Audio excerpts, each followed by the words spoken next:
এই কাৰ্বি অঞ্চল আংলং অটোনমাস কাউন্সিলৰ যিসকলে জন্ম দিছিলে এই জন্মদাতাসকলক প্ৰথমতে শ্ৰদ্ধাঞ্জলি জনাইছোঁ আৰু ইয়াৰ লগতে কাৰ্বি জনগোষ্ঠী জীয়াই থকাৰ কাৰণে কাৰ্বি জনগোষ্ঠীৰ ভাষা সংস্কৃতি অস্তিত্ব ৰক্ষাৰ কাৰণে দীঘলীয়া সংগ্ৰামত যিসকল শ্বহীদ হৈ গ'ল সেইসকলৰ প্ৰতি মই প্ৰথমে শ্ৰদ্ধাঞ্জলি জনাইছোঁ আৰু বৃহত্তৰ ভাৰতবৰ্ষত আজি 130 কোটি ইয়াৰ জনসাধাৰণ আছে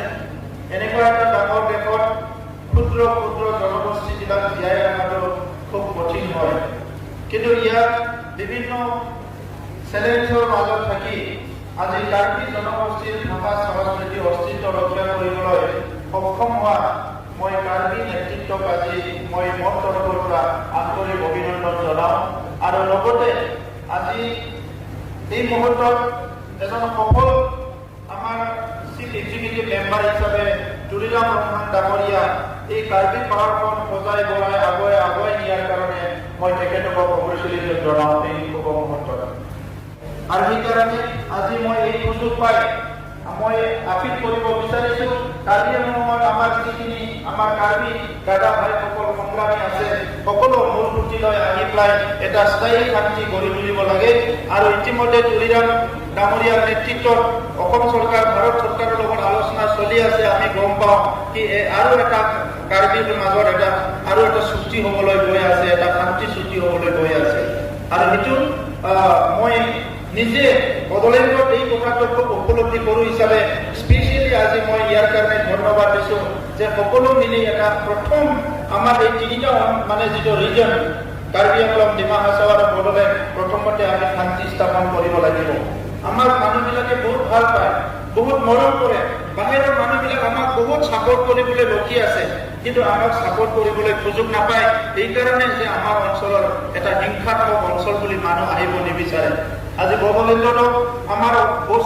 সব বিভিন্ন দিশত আজি হেল্থ ছেক্টৰতে হওক এডুকেশ্যন ছেক্টৰতে হওক যথেষ্ট আমি পিছ পৰি আছোঁ যদি ইণ্ডেক্সবিলাক চাবলৈ যাওঁ আমি যথেষ্ট পিছ পৰি আছোঁ ইয়াৰ মূল কাৰণটো হৈছে যোৱা 30-40টা বছৰ আমাৰ অঞ্চলত অকল সংগ্ৰাম হৈ আছিলে অকল আন্দোলন হৈ আছিলে আৰু সেইকাৰণে আজি মানুহে আহিবলৈ নিবিচাৰে এই পৰিৱেশটো চেঞ্জ কৰাৰ কাৰণে আমাৰ এটা ভাল এটা পজিটিভ ইমেজ গঢ়ি তোলাৰ কাৰণে অকল চৰকাৰ নহয় আমাৰ সামাজিক সংগঠনবিলাকো আগবাঢ়ি আহিব লাগিব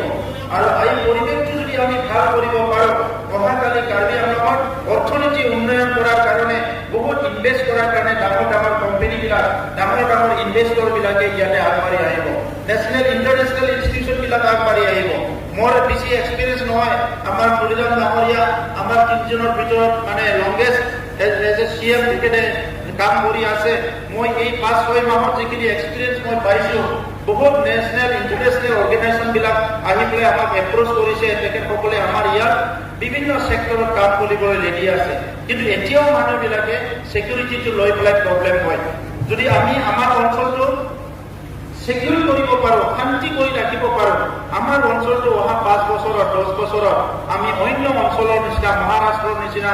আমি হাৰিয়ানাৰ নিচিনা পাঞ্জাৱৰ নিচিনা অন্ধ্ৰপ্ৰদেশৰ নিচিনা গুজৰাটৰ নিচিনা আগুৱাই লৈ যোৱাটো আমাৰ কাৰণে বেছি কঠিন নহ'ব আৰু আমাৰতো বহুত ভাল পপুলেশ্যনটো বহুত কম মানুহবিলাক খুব ভাল পজিটিভ মানুহ কাম কৰাৰ কাৰণে বহুত ভাল সেইকাৰণে শান্তি প্ৰতিষ্ঠা কৰাটো আমাৰ সকলোৰ কাৰণে খুব প্ৰয়োজন হৈছে মই দীঘলীয়া বক্তব্য ৰাখিব বিচৰা নাই আমাৰ মুখ্য অতিথি আছে আমাৰ মাজত মুখ্য অতিথি ডাঙৰীয়া যিহেতু তেখেতে হিলছ ডেভেলপমেণ্টৰ মিনিষ্টাৰ হয় তেখেতৰ বহুত কথা ক'ব লগা আছে তো সেইকাৰণে আজিৰ সময়ত মই বিশেষভাৱে আমাৰ কাৰ্বি জনগোষ্ঠীৰ প্ৰত্যেকজন ব্যক্তিলৈ মই নমস্কাৰ জনাইছোঁ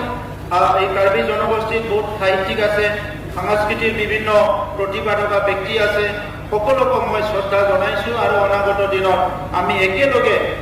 অসমৰ এটা অবিচ্ছেদ্য অংগ হৈ একেলগে মিলি আমাৰ ভাষা সংস্কৃতি লৈ আগবাঢ়ি যাব লাগিব আৰু কাৰ্বি কাউন্সিলৰ সকলো ছাকচেছটো কামনা কৰি আজি বিশেষ এই শুভ দিন যে 70th ফাউণ্ডেশ্যন ডে